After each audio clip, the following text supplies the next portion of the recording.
Hello everyone, take out your geography book, open page number 23। यहाँ पे हम chapter 4 air पढ़ रहे थे। हमने एयर के बारे में पढ़ा, एयर की गैसेस के बारे में पढ़ा। जो हमारी अर्थ है वो उसमें एक बहुत बड़ा ब्लैंकेट ऑफ एयर है जो हमारे पूरे अर्थ को कवर करती है, मतलब पूरी हवा को उस ब्लैंकेट से कवर करती है। हमारे चारों तरफ सिर्फ एयर ही एयर है और जब वो ब्लैंकेट से उसको कवर करती है उसको हम एटमॉस्फेयर बोलते हैं। एटमॉस्फेयर मतलब वातावरण। फिर हमने स्ट्रक्चर ऑफ एटमॉस्फेयर पढ़ा जिसमें हमने 5 लेयर्स पढ़ी, ट्रोपोस्फियर, स्ट्रेटोस्फियर, मेसोस्फियर, थर्मोस्फियर और एक्सोस्फियर। हमने एयर में गैसेस के बारे में पढ़ा कि कौन सी गैसेस हमारी एयर में होती है। हमारी जो एयर है, एटमॉस्फेयर है, उसमें बहुत सारी गैसेस होती हैं, लेकिन जो ह्यूमन बींग्स कंज्यूम करते हैं वो ऑक्सीजन होती है। वो ऑक्सीजन इनहेल करते हैं और कार्बन डाइऑक्साइड एक्सहेल करते हैं, और प्लांट्स कार्बन डाइऑक्साइड इनहेल करते हैं और ऑक्सीजन एक्सहेल करते हैं। ओके, इनहेल का मतलब होता है सांस लेना और एक्सहेल का मतलब होता है सांस अंदर से बाहर छोड़ना। Now come to the page number 23, weather and climate. आज हम वेदर और क्लाइमेट के बारे में पढ़ेंगे। वेदर का मतलब आप जानते हो क्या होता है? वेदर का मतलब हमारा क्लाइमेट, जैसे कि आज हमें वेदर से पता चल रहा है कि आज यहाँ बारिश होगी। अगर आप मोबाइल में देखोगे तो वेदर का एक ऐप होता है जिससे हमें रोज़ की अपडेट्स मिलती हैं कि आज धूप ज़्यादा निकलेगी, कि आज गर्मी होगी, कि आज बारिश पड़ेगी, कि आज बहुत ठंडी पड़ेगी। ये हमें किससे पता चलता है? वेदर से। तो आज हम वेदर और क्लाइमेट के बारे में पढ़ते हैं। Is it going to rain today? क्या आज बारिश होगी? Will it be bright and sunny today? क्या आज धूप निकलेगी? How many times that have we heard this from the obnoxious cricket fans speculating the fact of the one day match. If we imagine our body to be a radio, the mind it speakers, weather is something that fleets with its control knobs. Weather का हमारी body में भी बहुत ज़्यादा effect पड़ता है, और weather day to day, day by day change भी होता रहता है। जो टेम्परेचर है वो अप डाउन भी होता है। Weather is this hour to hour, day to day condition of the atmosphere. Weather से हमें दिन का या घंटों का भी ये पता चलता है कि इस घंटे बारिश होगी या कितने घंटे बारिश होगी, कितने घंटे धूप निकलेगी, इसका भी हमें पता चलता है। अ हॉट और ह्यूमिड वेदर में मेक अवर इरिटेबल। जो बहुत ही गर्मी का जो मौसम होता है ना, और बहुत चिपचिपाहट वाला, ह्यूमिड का मतलब होता है चिपचिपी वाली गर्मी, तो वो बहुत ज़्यादा इरिटेशन वाली होती है। अ प्लीजेंट फ्रीसी वेदर में make our cheerful and even plan for an outing. अगर वेदर बहुत ज़्यादा अच्छा है, बहुत ज़्यादा हल्का ठंडा, हल्का गर्म, ऐसा वाला वेदर है, हवा बहुत अच्छी चल रही है, तो हमारा जो मूड है वो बहुत ज़्यादा अच्छा हो जाता है और हम आउटिंग का भी सोचते हैं, मतलब कहीं बाहर जाने का भी सोचते हैं।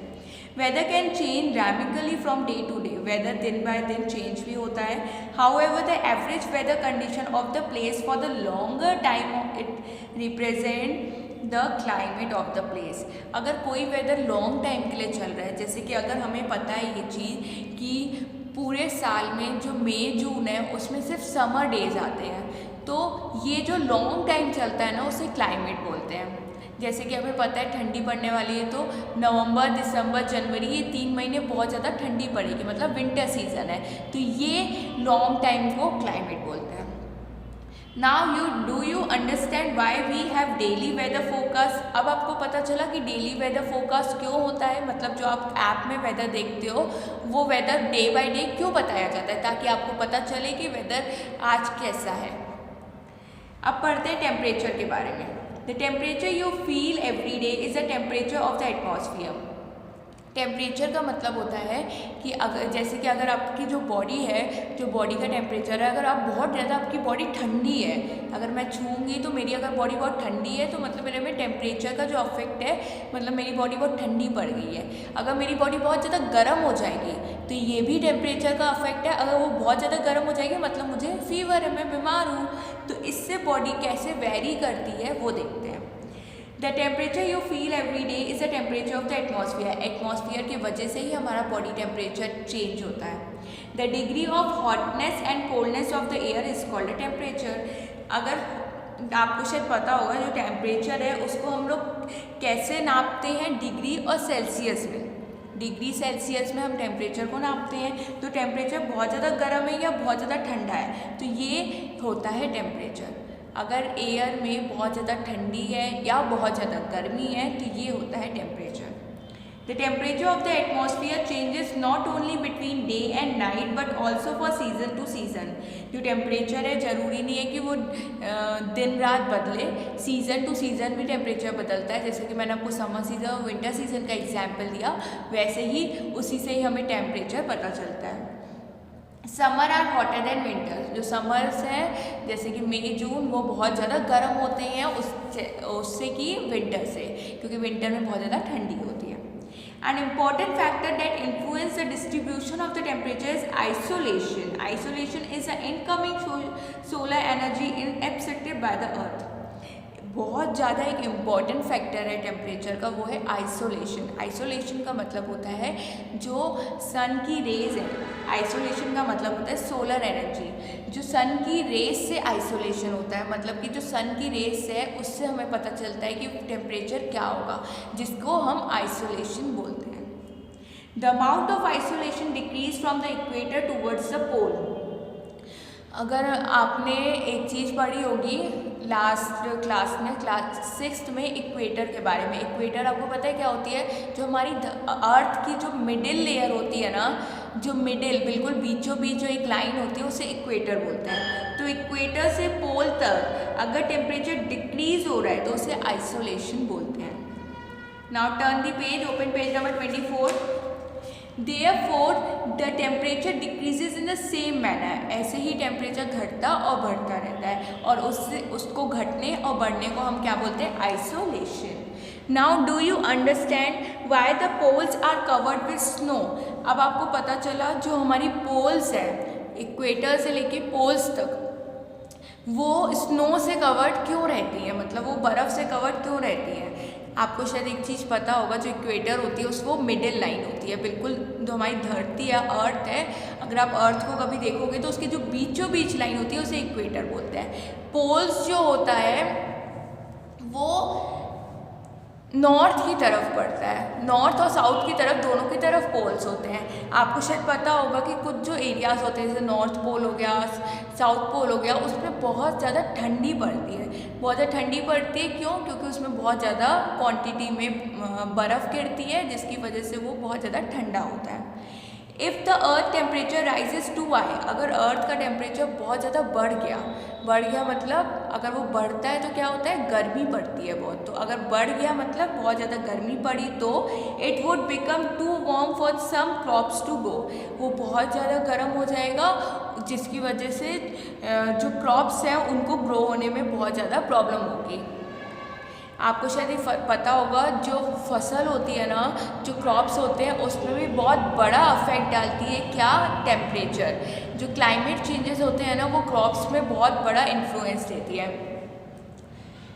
Temperature in cities is much higher than of the villages. जो सिटीज़ का टेम्परेचर है वो ज़्यादा रहता है एज़ कम्पेयर टू गाँव का। क्यों शहरों का टेम्परेचर ज़्यादा रहता है? क्योंकि शहरों में बहुत ज़्यादा पॉल्यूशन रहता है, बहुत पॉल्यूटेड सिटीज़ होती है, वहाँ पे धुआं बहुत ज़्यादा होता है, जिसकी वजह से टेम्परेचर बढ़ जाता है, मतलब गर्मी बहुत ज़्यादा पड़ती है एज़ कम्पेयर टू किससे? गाँव से, क्योंकि गाँव में इतना पॉल्यूशन नहीं होता। The concrete and the metal in buildings and the asphalt of roads get heated up during the day.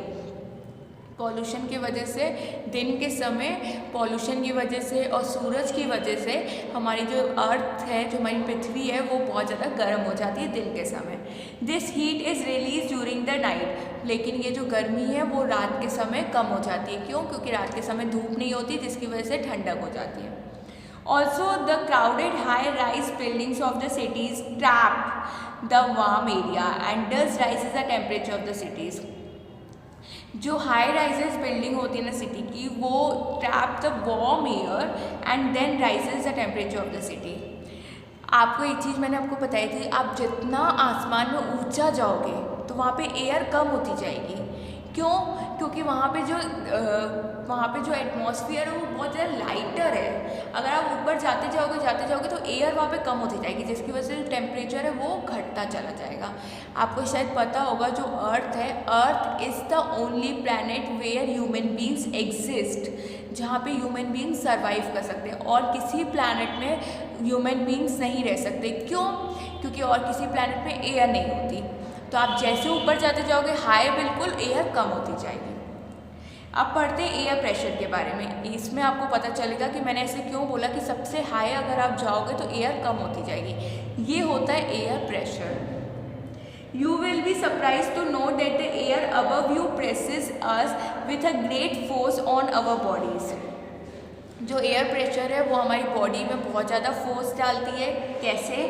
अगर आपने एक चीज़ देखी होगी, अगर आपको कोई जार है, कोई मतलब जार है, जिस मतलब एक तरह की डब्बी, अगर आपको उसका ढक्कन बंद करना और ढक्कन नहीं बंद करा तो आप उसमें बहुत ज़्यादा प्रेशर डालते हो उसको बंद करने के लिए, तो वो होता है एयर प्रेशर। तो एयर प्रेशर से हमारी बॉडीज़ भी बहुत ज़्यादा वेरी करती हैं। However, we don't even feel it, लेकिन हमें ये चीज़ फील नहीं होती।